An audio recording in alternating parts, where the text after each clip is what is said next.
আরে আরে, যাচ্ছেন কোথায়? শুরু থেকে শেষ পর্যন্ত এই রেসিপিটা দেখে যান। নাহলে এই জামাই ষষ্ঠীতে আবারও কি সেই একই রকম একঘেয়েমি খাসি মাংসের ঝোল খাওয়াবেন? একটু অন্য রকমের খাসি মাংসের ঝোল বানানোর জন্য আমার এই রেসিপিটা শুরু থেকে শেষ পর্যন্ত দেখে যান। তবেই তো পারবেন এই রেসিপিটা বানিয়ে খাওয়াতে। তবে তো আপনাকে জিজ্ঞাসা করবে যে রেসিপিটা কোথায় পেয়েছেন। তো চলুন তাহলে রেসিপিটা শুরু করি। নমস্কার, অন্বেষা ঘোড়াই কুকিংয়ে আবারও একটি নতুন স্বাদের ভিডিওতে স্বাগত জানাচ্ছি। আজকে আমি বানাবো খাসি মাংসের পাতলা ঝোল। তো সেটা একদমই অন্যরকমভাবে আমি 700 গ্রাম খাসি মাংস নিয়েছি। তো একদম গোপন টিপস সমেত এই খাসি মাংসটা কিভাবে বানাতে হয় আপনাকে দেখাবো। তো তার জন্য শুরু থেকে শেষ পর্যন্ত দেখতে হবে, স্কিপ করলে একদমই বুঝতে পারবেন না। চলুন তাহলে। প্রথমে আমি 1 কাপ সরষের তেল নিয়েছি, তার মধ্যে আমি দুটো বড় বড় সাইজের পেঁয়াজ সরু সরু করে কেটে নিয়েছি, ওই সরষের তেলের মধ্যে দিয়ে দিলাম। 1 টেবিল চামচকে একটু বেশি রসুন দিলাম, আদা দিলাম, ধনে জিরে বাটা দিয়েছি, আপনারা চাইলে গুঁড়ো দিতে পারেন, হলদির গুঁড়ো দিলাম, লঙ্কার গুঁড়ো দিলাম। এইবার হাত দিয়ে বেশ কিছুক্ষণ ধরে মশলাটাকে মেখে নেব। মশলাটা যত সুন্দর মাখা হবে মাংসের স্বাদটাও কিন্তু তত সুন্দর হবে। তো আমি প্রায় 3-4 মিনিটের মতো মশলাটা মেখে নিয়েছি। তারপর ওর মধ্যে ধুয়ে রাখা মাংসটা দিয়ে দিচ্ছি। দিয়ে মাংসটা দেওয়ার পরও বেশ কিছুক্ষণ এটাকে হাত দিয়ে মাখবো, প্রায় 5-7 মিনিট মতো। তো তার জন্য শুরু থেকে শেষ পর্যন্ত দেখতে হবে কিভাবে বানাচ্ছি। কোনো রকম প্রেসার কুকার ব্যবহার করব না আমি। এমনি কিভাবে বানাবো সেটা দেখুন। আর কোনো রকম খাসি মাংসের গন্ধও লাগবে না। যারা কোনো দিন খাসি মাংস খায় না তারাও বুঝতে পারবে না যে এই খাসি মাংসটা কিভাবে বানানো হয়েছে। তো এবার আমি টক দই দিয়ে দিলাম 2 থেকে 3 চামচ।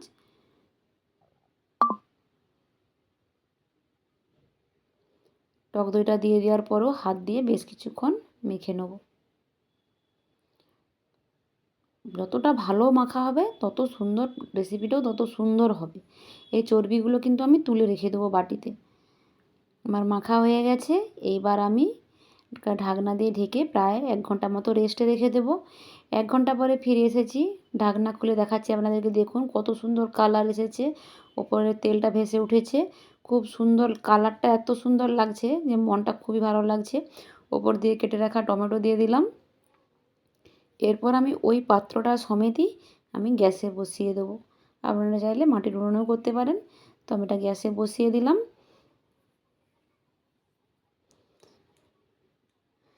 একটুক্ষণ ওয়েট করব।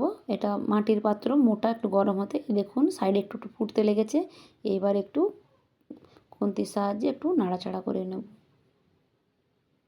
এই রেসিপিটা যদি একবার বানিয়ে আপনি বাড়িতে খাওয়ান আত্মীয় স্বজনদের, বারবার বানাতে বলবে, বারবার রেসিপি জিজ্ঞাসা করবে যে কীভাবে বানিয়েছেন। সত্যি দুর্দান্ত খেতে হয়েছিল, আমি বলতে পারবো না, এত সুন্দর স্বাদ হয়েছিল। তো এইভাবে কষে নেব বারবার ঢাকনা খুলে, যতক্ষণ না তেল বেরিয়ে ভালোভাবে কষানো হয় ততক্ষণ পর্যন্ত আমি এটা কষিয়ে নেব। তো দেখুন তেলটা খুব সুন্দর বেরিয়ে গেছে। দেখুন চার সাইডটা কত সুন্দর তেলটা বেরিয়েছে। এবার আরেকটু কষিয়ে নিয়ে এবার নামিয়ে নেব।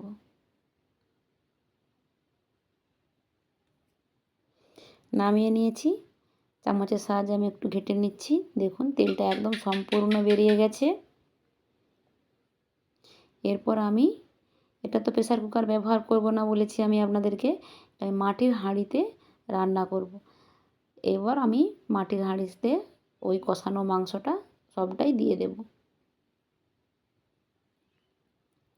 সব মাংসটা দেওয়া হয়ে গেছে। এইবার আমি ওই পাত্রে ধোয়া জলটা দিয়ে দিলাম। আমি বাঙালি, আলু ছাড়া মরে যাব।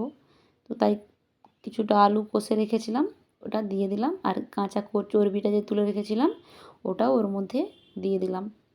এবার ওই বাটিতেই মেপে 3 বাটি জল দিয়ে দেব। আপনারা তো দেখলেন একদম অল্প সামান্য মশলায় রান্না করছি। তো এবার নাড়াচাড়া করে দেব। গোটা এলাচ দিয়ে দিলাম, দারুচিনি, লং, আর স্বাদের ব্যালেন্স আনার জন্য চিনি দিয়ে দিলাম। আর ধুয়ে রাখা একটা রসুন দিয়ে দিলাম। আর গোপন টিপসটা তো এবার দেবো, এই তো এবার দিলাম আমের পাতা। কচি কচি পাতা দিতে হবে, বুড়ো পাতা দিলে হবে না। এই পাতাটা দিলে মাংসের কোনো রকম খাসি মাংসের গন্ধ আসবে না, আর সুন্দর সেদ্ধ হবে। মুখে একটা ঢাকনা দিয়ে দিলাম। এবার আটা দিয়ে মুখটাকে আটকে দেব।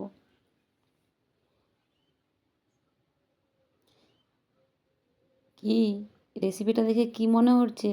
নতুন ধরনের রেসিপি না? তো এবার আটকে দিচ্ছি মুখটা। একটুখানি মুখটা ফাঁকা রাখবো, কারণ বাষ্প বেরোনোর জন্য, নাহলে মাটির হাঁড়িটা ফেটে যেতে পারে। তো তাই একটুখানি মুখটা ফাঁকা রেখেছি। এইবার আমি কয়লার আগুনে বসিয়ে দেব। আমাদের উনুনে রান্না হয়েছে ভাত, ওই উনুনেই আমি এই হাঁড়িটা বসিয়ে দিলাম। 30 মিনিট অপেক্ষা করব। দেখুন এই ফাঁকা অংশটা দিয়ে বাষ্প বেরোচ্ছে। 30 মিনিট পর আমি নামিয়ে নিয়ে আপনাদেরকে দেখাবো কেমন হয়েছে। তো 30 মিনিট পর ফিরে এসেছি। প্রচণ্ড গরম আর অনেক দেরিও হয়ে গেছে রেসিপিটা বানানোতে। খাওয়ার জন্য বাড়ির লোক তো সব ব্যস্ত। তো তাই আমি আর ওয়েট করতে পারছি না, গরম অবস্থায় খুলতে হচ্ছে। অনেকটাই বেলা হয়ে গেছে। তো দেখুন আমি একদম নামিয়ে নিয়েছি, সঙ্গে সঙ্গে হুড়পুড় করছি খোলার জন্য। কতটা সুন্দর হয়েছে আপনাদেরকে ঢেলে দেখাচ্ছি। দেখলেই মন প্রাণ দুটোই জুড়ে যাবে খাওয়ার আগে। সুন্দর মাংসের গোটা গোটা আছে, আর সব মাংসই খুব সুন্দর সেদ্ধও হয়ে গেছে। একদম কোনো মাংস ভেঙেও যায় না, কোনো কিছু হয়ও না। আমি ওই মাটির পাত্রটা ধুয়ে পরিষ্কার করে নিয়েছি, ওই মাটির পাত্রটাই ঢেলে আপনাদেরকে দেখাচ্ছি। দেখুন কত সুন্দর, ঝোলটা পাতলাও হয়েছে আর দেখতেও দুর্দান্ত হয়েছে। এরকম এক বাটি পাতলা খাসি মাংসের ঝোল আর ভাত, আর কিচ্ছু লাগবে না। আর উপর দিকে একটু ধনেপাতা ছড়িয়ে আর একটু স্বাদ বাড়িয়ে নিলাম। তো এইবার আমি পরিবেশন করব। তো বলুন এবার রেসিপিটা দেখে আপনাদের কেমন লাগলো? ভালো লাগলো তো? ভালো না খারাপ অবশ্যই বাড়িতে একবার ট্রাই করে দেখুন, আর আমার কমেন্ট বক্সে জানান কেমন লাগলো আমার রেসিপিটা। আর বন্ধুদের মাঝে শেয়ার করুন, তারাও যাতে এই ষষ্ঠীতে এই রেসিপিটা ট্রাই করতে পারে। আর হ্যাঁ, আর একটা কথা বলি, আপনাদের কাছে যদি প্রেসার কুকার না থাকে কিংবা মাটির পাত্রও না থাকে, তখন কি করবেন, অ্যালুমিনিয়ামের পাত্রের পিছনে একটু মোটা করে মাটি দিয়ে দিবেন। দিয়ে এইভাবে রান্না করবেন, দেখবেন প্রেসার কুকারের কোনো দরকার হবে না, সুন্দরভাবে সেদ্ধ হয়ে যাবে আর খেতেও খুব ভালো লাগবে। তো রেসিপিটা তো আমি এবার পরিবেশন করব, ওনারাই বলবে যে কেমন হয়েছে আমার রেসিপিটা।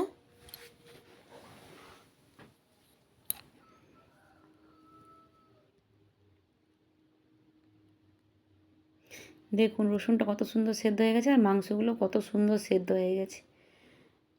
আমার মেয়েও খেয়ে নিচ্ছে, মানে বুঝতে পারছেন যে খুব সুন্দর সেদ্ধ হয়ে গেছে।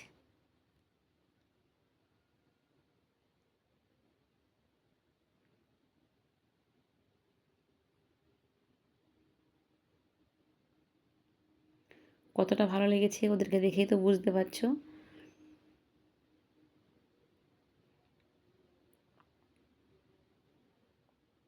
ওদের কথা বলার সময়ও নেই, এত ওদের খিদে লেগেছে। সত্যিই কিন্তু অনেকটাই দেরি হয়ে গেছে, আর মাংসটাও খুব দারুণ হয়েছিল। তো তাই ওদের আর কথা বলতে আর ইচ্ছেই হচ্ছে না, ওদের শুধু খাওয়ার দিকেই মন। তো চলুন তাহলে, সবাই ভালো থাকুন, সুস্থ থাকুন, আমার রেসিপিটা ট্রাই করুন। কেউ যদি ট্রাই করে থাকেন অবশ্যই কমেন্ট বক্সে জানাবেন। আজ বিদায় নিচ্ছি, আবারও দেখা হবে অন্য ভিডিওতে। টাটা।